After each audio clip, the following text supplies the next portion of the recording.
Hello, everybody. My name is Nicole. I'm a recovering debtor and under-earner in New York City. Привет всем, меня зовут Николь, я выздоравливающая должница и недозарабатывающая из Нью-Йорка. I also just want to warmly encourage everyone to turn on your video. It would mean a lot to me to be able to see your face, but I understand not everybody can, but I would love it. Николь очень просит это пожелание, чтобы люди, которые слушать будут, они включали свои видео. Если нет возможности, ничего страшного, но я бы очень хотела видеть лица, и для меня это очень важно. Wonderful, thank you. I'm seeing some videos come on, thank you. Thank you, Evgeny, and to everyone doing service today. Because you're doing service, I'm able to hear the message of recovery. Благодарю Евгения и всех, кто служит сегодня. У меня есть благодаря этому возможность поделиться своим опытом. So thank you. I will start by saying my solvency date is September 2nd, 2016. So as of last month, I had 5 years, no credit cards, no late payments, no loans, no debting. Я хочу сказать, что моя дата, значит, трезвости в АД со 2 сентября 2016 года. У меня совсем недавно, в прошлом месяце, исполнилось 5 лет, как я не использую никаких кредитных карт и не просрочил ни одного платежа. This feels, I can't believe it. Я не могу в это поверить. It's the years before coming into DA. I was a debtor all my life. Я в это не могу поверить. Более того, вот до момента, пока я не пришла в АД, я была должница кругом и везде. There's a woman in New York City. She died recently, but she was a fellow in our groups who was very active in the recovery community of New York. Her name was Rose. Есть женщина, которая была очень активна в выздоровленческой среде у нас в Нью-Йорке. Ее зовут Роуз, звали Роуз, она ушла недавно. And I heard her share very early in my recovery, and she said, I've been a debtor all my life. Я очень хорошо помню ее спикерскую, где она сказала, что я была должником всю мою жизнь. And she said, when the New York City bus was 10 cents, I always had 5 cents. Говорит то, что когда вот автобус в Нью-Йорке стоил 10 центов за поездку, у меня всегда было только 5 центов. And that, I understood that because that was my story too. The bus was more expensive by the time I was getting on the bus, but that was my story. История мне очень близка, я, в общем, очень коррелирую себя с этим опытом. Сейчас, конечно, стоимость поездки сильно увеличилась в Нью-Йорке, но у меня всегда тоже не хватало денег. When I grew up in between Missouri, which is a state in the middle of our country, with my father and my father's side of the family, in between there and New York City with my mother and my mother's side of the family. They were divorced. Я росла в Миссури, это штат в середине страны Соединенных Штатов, это со стороны, там жили родственники со стороны отца, и со стороны мамы жили в Нью-Йорке, поэтому я еще и туда, и там жила. Вот у меня получилось, что я жила вот между двумя точками в стране, разделены. One summer when I was 17, I was living at my mother's house in New York, and I was working at a bakery during the day and a restaurant at night, and they were directly across the street from her house. Мне было 17, в Нью-Йорке я работала, значит, я работала в бейкере, как-то булочной, и в ресторане по вечерам, и вот они были прям напротив от через дорогу, условно, от моей мамы. I was 17 and I made so much money. Мгм. Мне было 17, и я делал большие деньги. I had no expenses. I was living at home. I was eating at the restaurants. I was working all the time. It was in cash. I had a lot of money. Мгм. У меня было очень много денег, у меня не было никаких затрат, я ничего не платила, потому что жила у мамы. И, в общем-то, кушала я в ресторанах, потому что сама там работала. Вот, и у меня было куча денег. That was during the summer. And then that fall, the school year started. And about a month into the school year, I was cornering my little sister and telling her that she had to give me money. Мгм. Но это было лето. А когда, соответственно, наступила осень, как только один месяц проходит, значит, вот этот осенний месяц, я уже, значит, подлавливаю свою младшую сестру и прошу у нее денег. Мне не хватает. And I remember she said to me, "Didn't you just make a lot of money?" And she was absolutely right. And I didn't have any of it. Да, да. Но она говорит то, что вот маленькая сестра, младшая сестра говорит: а ты что, денег не заработала, что ли, вот за летом? Неужели у тебя так, это нету денег? Ты же очень много заработал. И я себя ловил на мысли, что действительно так оно и было. Я зарабатывала, но вот все время в долгах.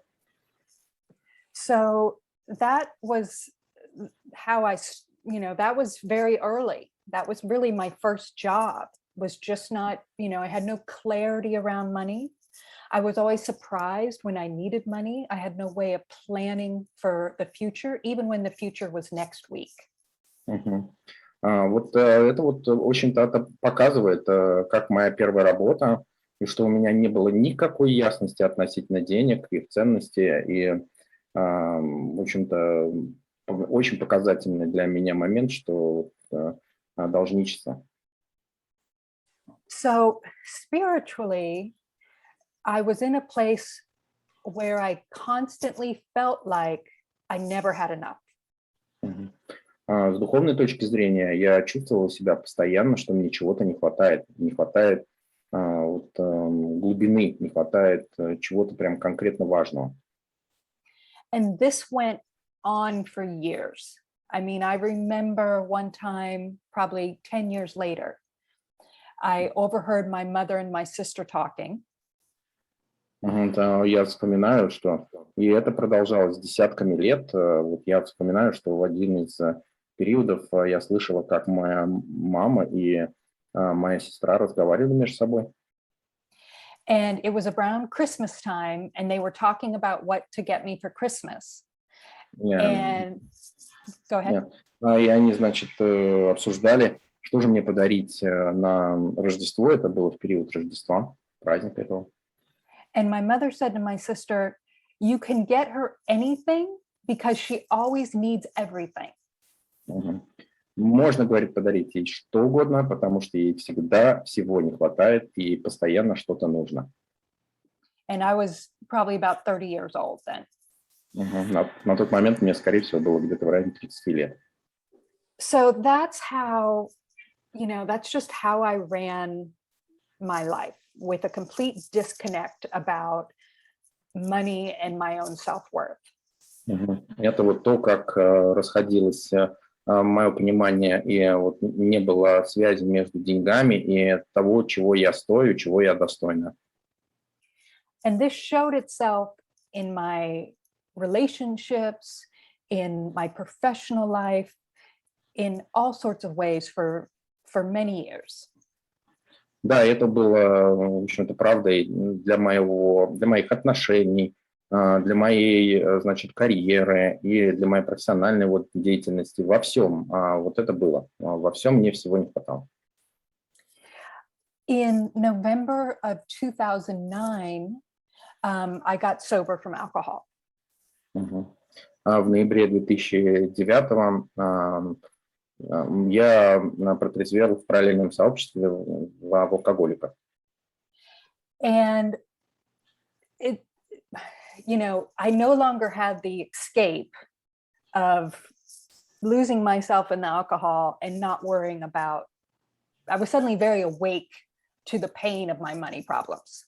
Я почувствовала себя, во-первых, что у меня нету больше куда сбежать. То есть раньше я могла растворить в алкоголе свои проблемы, и вот теперь у меня оказалось, что я, собственно, трезвая по алкоголю, и, соответственно, сбежать мне было больше некуда. Первые 10 минут. Just 10 minutes. Okay, wonderful. Thank you very much. But I didn't know what to do about it. Even though AA had helped my drinking, for some reason, I just thought my money problems were just the fact of life. Я понятия не имел, мне казалось, вот вроде бы мне вопрос с алкоголем решил, но на самом деле я так и была в проблеме с деньгами на постоянной основе. И вот анонимные алкоголики мне там не помогли. And I remember people said to me, why don't you go see Debtors Anonymous? And I just thought I had a preconceived idea that it just wasn't for me. Но при этом, значит, мне многие говорили, а почему бы тебе не пойти в анонимные должники? Вот там же есть такое целое сообщество. А я такая себя конкретно убеждала в том, что это вообще не для меня, это не про меня вообще. And I just, I worked hard. I felt like kind of the system was against me rather than any sort of spiritual state that I was in. Я вкалывала здорово, то есть я очень много работала, но при этом было ощущение, что весь мир против меня, а не то, что мое внутреннее духовное состояние при этом страдает. So my husband started to go to Debtors Anonymous because he was having issues with earning. При этом мой муж начал ходить в анонимные должники, потому что у него тоже были финансовые вопросы и вопросы зарабатывания. And to his credit, he didn't tell me to go. I just watched him change. I watched him get better. Но при этом он не стал, значит, форсировать того, чтобы я туда пошла. Он просто смотрел и менялся сам, и своим примером показал, что у него пошли улучшения. And one week he went out of town, and I decided to go, he wasn't around, and I decided to go check out a DA meeting for myself. Его не было в городе, и вот я решила, что дай-ка я все-таки дойду до этой группы анонимных должников в городе. I went to a meeting here in New York, and I heard this woman qualify, and she said, I come from a dynasty of under-earners. И я пришла на эту встречу. На этой встрече удивительное так было выступление одной из сестер во выздоровлении, которая сказала, говорит, я из династии недозарабатывающих. And I heard that message, and it made sense to me. И я услышала это сообщение, и оно мне стало очень и очень близко и понятно. For me, this, we call it the money disease. I don't love that terminology, but it's a situation of family cycles. Для нас, для меня конкретно вот заболевание с деньгами я соотношу в первую очередь с семейными какими-то вопросами, семейным каким-то таким родовым каким-то моментом.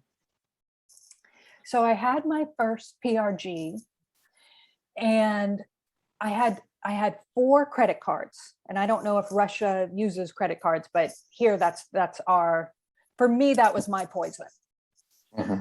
На самом деле, на своей первой группе год, к моменту первой группы год у меня было 4 кредитные карты. И для меня вот кредитные карты, не знаю, как в России у вас, но вот для меня это было самой, что ни на есть, отравой, самым тем ядом, который портил мне жизнь. And in this first PRG, I had a job I didn't like, and I went into the PRG and I said, oh my God, I need a new job. I need a new job. Да, и вот на первой группе год я пришла с запросом, то, что работа была, которую я не любила. Я такая вот пришла и говорю группе год, мне нужна новая работа, мне нужна новая работа. And they said, you need to stop using your credit cards. And I was shocked. Они мне говорят, нет, начни-ка с того, чтобы прекратить использовать свои кредитные карты. И я была шокирована. And so sure enough, you know, I started to become solvent. I closed all my credit card accounts. Я начала вот таким способом, очень тут трезветь, через рекомендации группы год, отказалась от кредитных карт, закрыла все их аккаунты. And it wasn't overnight. It was touch and go for a little while. Да, но это не случилось единовременно, не за одну ночь. То есть я, в общем-то, боролась с этой историей. Вот у меня было по-разному в разные периоды времени. And my sponsor at the time, she no longer lives in New York, and I have a different sponsor now. Да, моя спонсор на тот момент, она сейчас уже не живет в Нью-Йорке, у меня сейчас другой спонсор. And she said, when is your solvency date? Она четко спросила, а когда же у тебя день трезвости? And I thought about it, and the last time that I had debted was on September 1st, 2016. This was, like a few weeks after this, when I had rented a car. And long story short, I didn't have enough in my bank account to rent the car. И оказалось, что это 1 сентября 2016 года, в момент, когда я брала в кредит, не в кредит, я брала в аренду машину, и надо было, значит, депозит и оплатить, вот, соответственно, саму аренду. И тут я использовал кредитную карту, то есть 1 сентября 2016 года. And she said, I want you to know your solvency date because this is a program that we transform our identity, and your solvency date is the day of your new identity.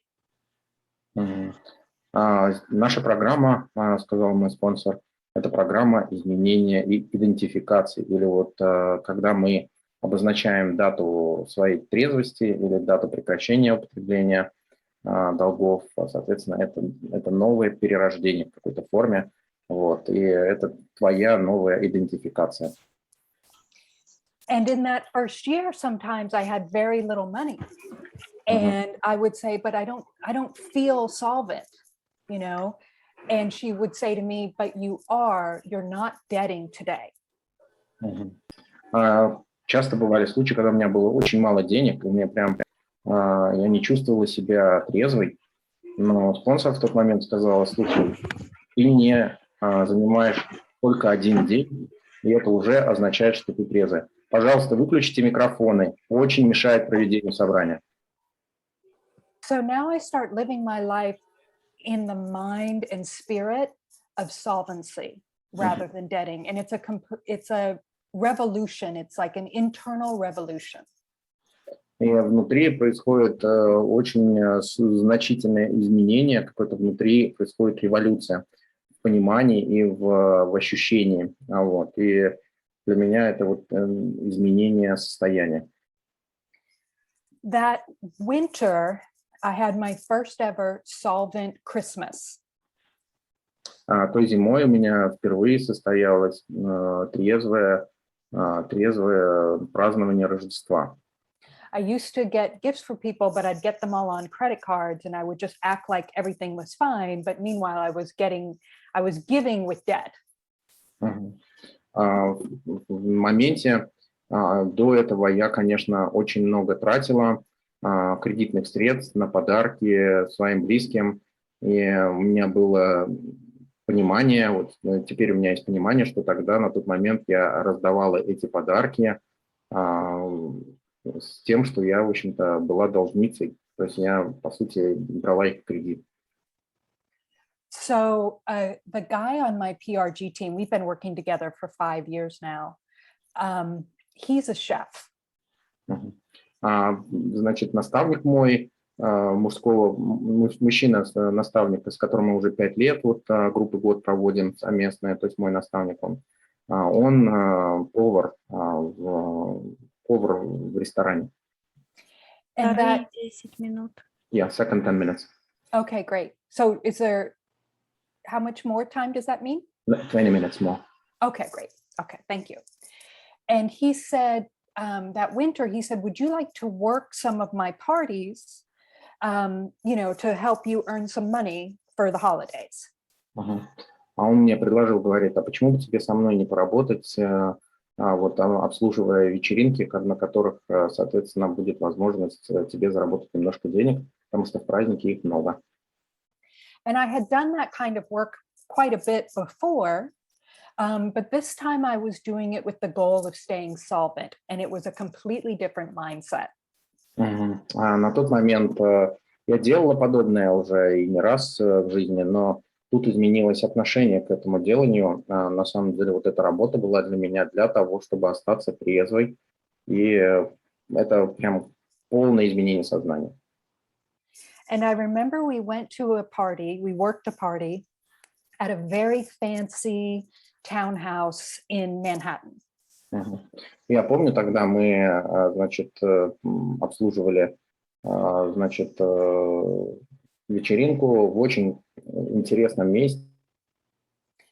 And rather than my old thinking of, who are these people with all this money? I can't believe it. It's very, being angry at the situation. Instead of that, whoops. Евгений? Евгений? Тебя не слышно, ты завис? Друзья, у нас есть кто-нибудь дублер, может быть, быстренько переводить?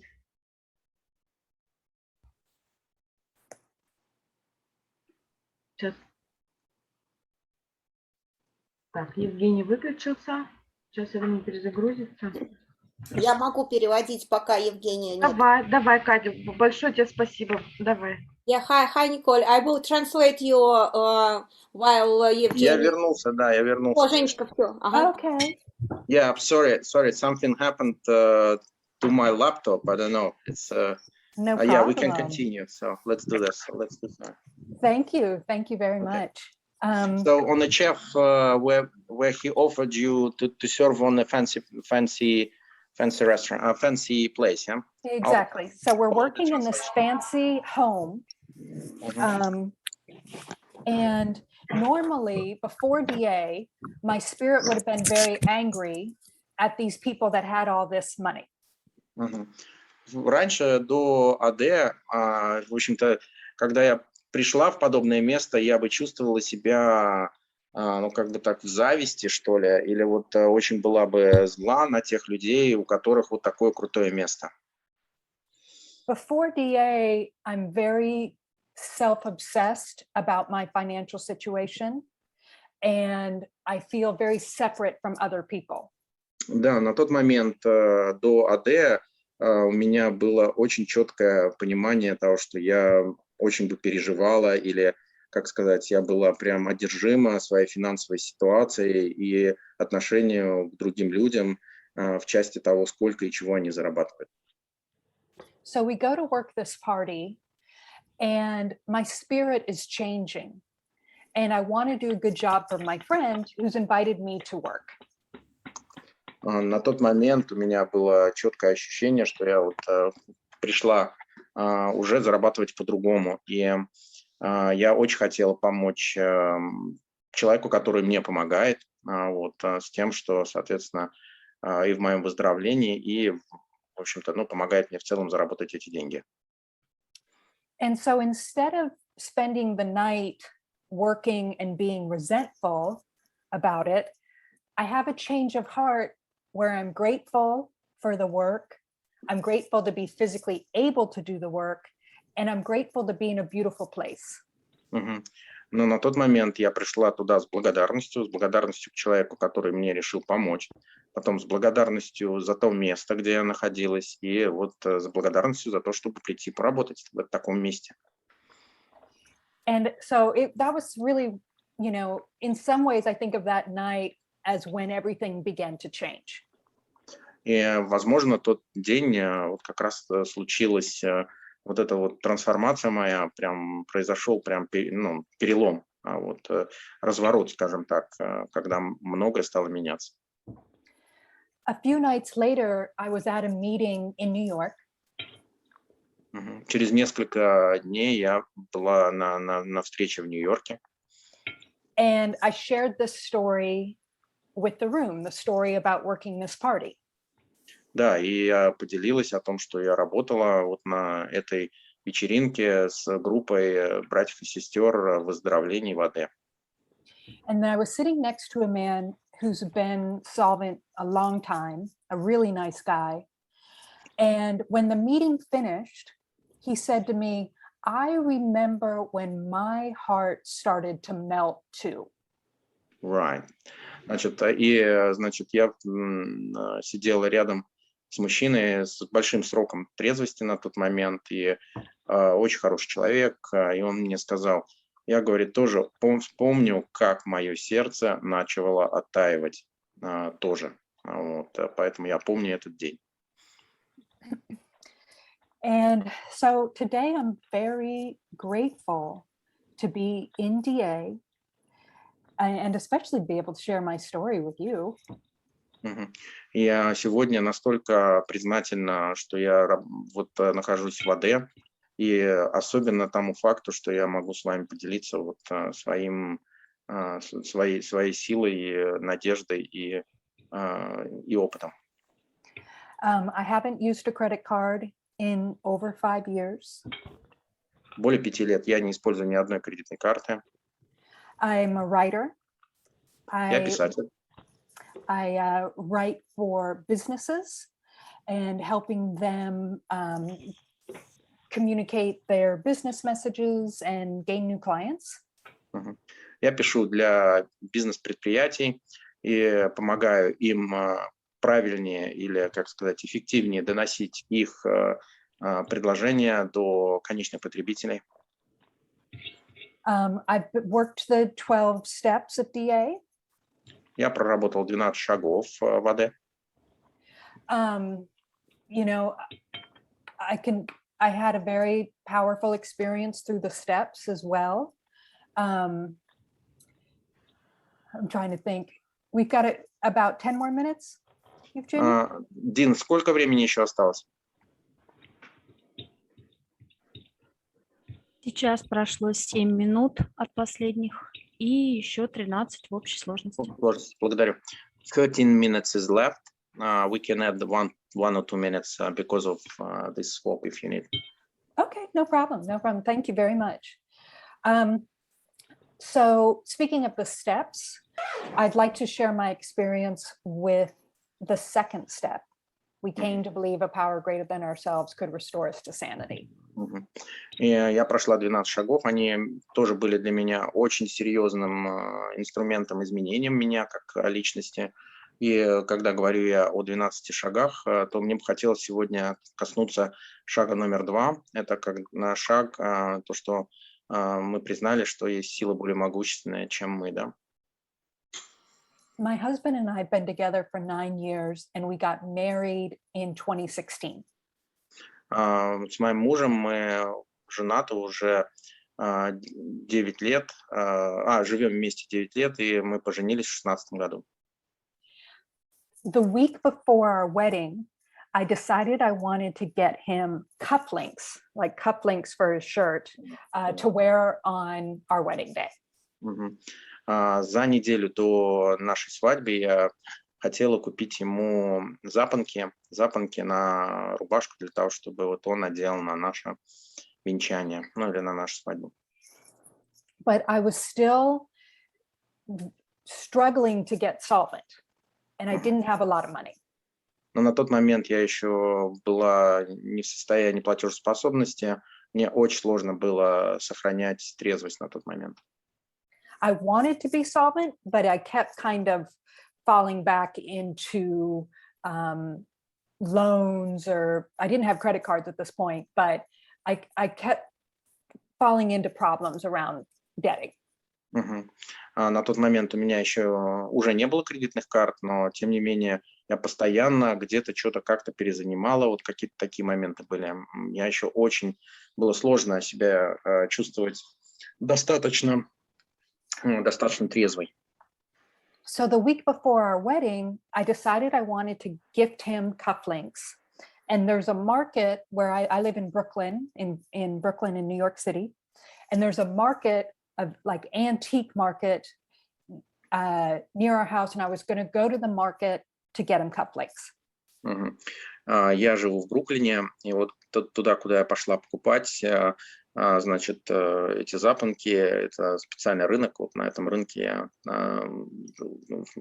рынке с, как сказать, с антикварными товарами. And my thinking was, this is the most important day, the most important gift. I don't care if I overdraft. This is too important. It doesn't, solvency is just going to have to wait because I need to do this.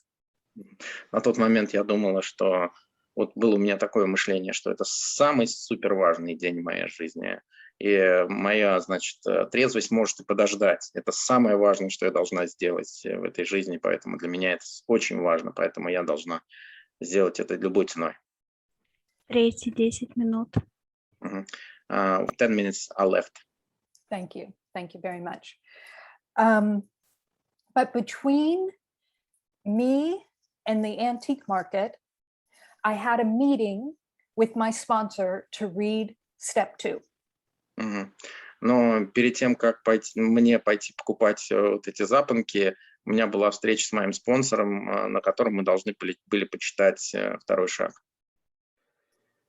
So I should also mention, I grew up with 2 uncles. They were a gay couple that were like my heroes. Но при этом я должна отметить также, что значит, у меня было 2 дяди, вот, они, значит, гомосексуальная пара была, и вот, соответственно, они для меня были прям героями. And when I went to go meet my sponsor, we were sitting out in the park on a bench, reading the second step. Когда я пошла встречаться со своим спонсором, мы сидели в парке и читали второй шаг. And as we're reading, I just have a vision of my uncle always kept this beautiful carved jewelry box with all his cufflinks. Мне пришло видение о том, что вот мой дядя, у него была такая замечательная шкатулка, вся красивая, такая специально для хранения драгоценностей, и в ней он держал все свои запонки. And I realized I have the cufflinks. I have the gift already. And we actually, the day that we got married, my mother had brought them, and there were 10 different pairs for my husband to choose from. На самом деле, меня мама моя привезла вот эти вот эту коробочку, что у меня уже действительно есть подарок для моего мужа, и на самом деле там 10 крутейших запонок было, чтобы муж мог выбрать из чего. So I was living in the insanity of I have to debt, like it's just going to, too bad, like I just have to do it. The compulsion was so strong. В тот момент я осознала, что я живу настолько в употреблении, что вот мне надо именно пойти и потратиться, и компульсия настолько мощная. And then I was restored to sanity. In this case, I believe through a vision I had. I mean, my uncle used to open that box a lot when I was a kid, and I would play with it and things. And I realized I have enough. И в тот момент, когда читали второй шаг, у меня было четкое понимание, что меня эта сила вернула к здравомыслию, потому что в детстве я много играла с вот этой коробочкой, в которой находились вот эти запонки. И в тот момент я осознала, что меня достаточно. И то, что у меня есть, мне достаточно. So the steps for me have been transformative. Для меня прохождение шагов, они являлись прям трансформацией.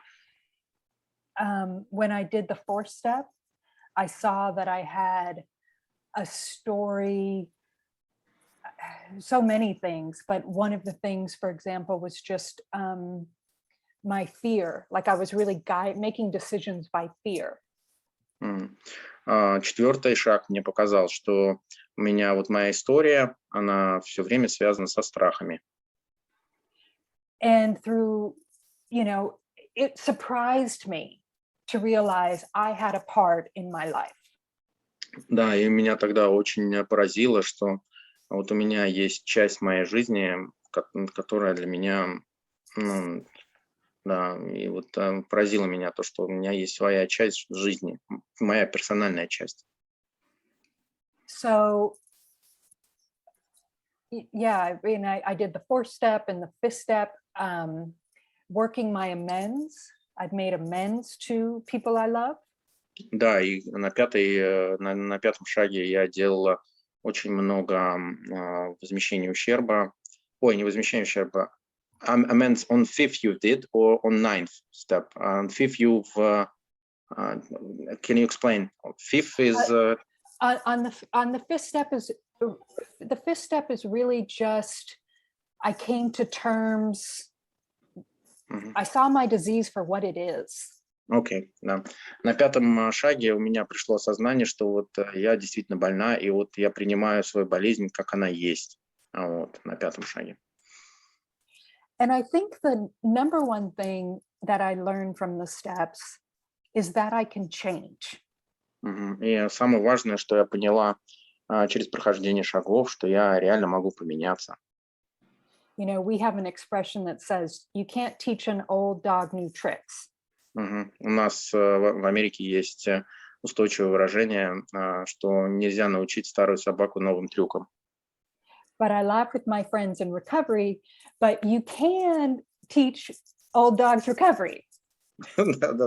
Но я, говорит, очень часто смеюсь со своими друзьями в выздоровлении о том, что ты можешь научить, значит, выздоровлению, то есть старую собаку выздоровлению.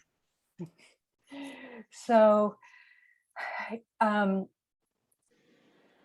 I'm very grateful for this journey. I can't believe how much my life has changed. Я настолько признательна тому, как изменилась моя жизнь и вот этому путешествию, которое произошло со мной в моей жизни. And it's also, not easy every day. И на самом деле это не так уж и легко каждый день это делать. For example, right now I want to keep expanding my business and I'm looking for new clients or maybe a new full-time job. А в настоящий момент, например, я ищу пути, как могу я расширить свой собственный бизнес или, может быть, даже пойти устроиться куда-то на постоянную работу. And tomorrow I was scheduled to have an interview in the morning. И на завтра у меня было назначено утреннее интервью. But today I got a message from the people that it's a holiday and we're sorry, we made a mistake. Let's plan this another time. Да, но сегодня я получила сообщение от этих людей о том, что они напутались с тем, что сейчас праздник, и они, собственно, извиняются, что не смогут провести эту встречу. I've been really looking forward to it. I went to the library yesterday and studied. Я очень хотела подготовиться к этой встрече. Вчера, например, я ходила в библиотеку и готовилась специально. And, for about a half hour this morning, I was really disappointed. И на полчаса сегодня с утра я была очень расстроена. And then I just, in prayer and meditation, got back to that place where I say, higher power, I surrender to your will. Но когда делал, значит, медитацию и молитву, 11-й шаг, я поняла, что и привернулась к тому месту, где я обратилась к своей высшей силе и сказала: высшая сила, я на том месте, где ты мне хочешь, чтобы я была сейчас в моменте. 1 минута осталась. 1 minute is left. Okay, wonderful, wonderful. Yeah, I think that's, for me, now it's recovery is about surrendering to a power greater than myself. Для меня теперь вот это все про то, что я передаю свою жизнь на волю своей высшей силы, более могущественной, чем я. And I just want to say thank you all so much for letting me tell my DA story today. And I'm so moved to be connecting with people in Russia on the topic of recovery. It makes my heart grow 10 times. Я очень благодарна за возможность и за то, что вы меня сегодня послушали, за возможность соединиться с вами, друзья, из России, и чтобы поделиться своей историей по путешествию в Аде. И это позволяет моему сердцу вырасти в 10 раз. We feel it, I feel it, yeah. It's the language of the heart. Thank you very much. Thank you, everyone. Да, благодарю вас.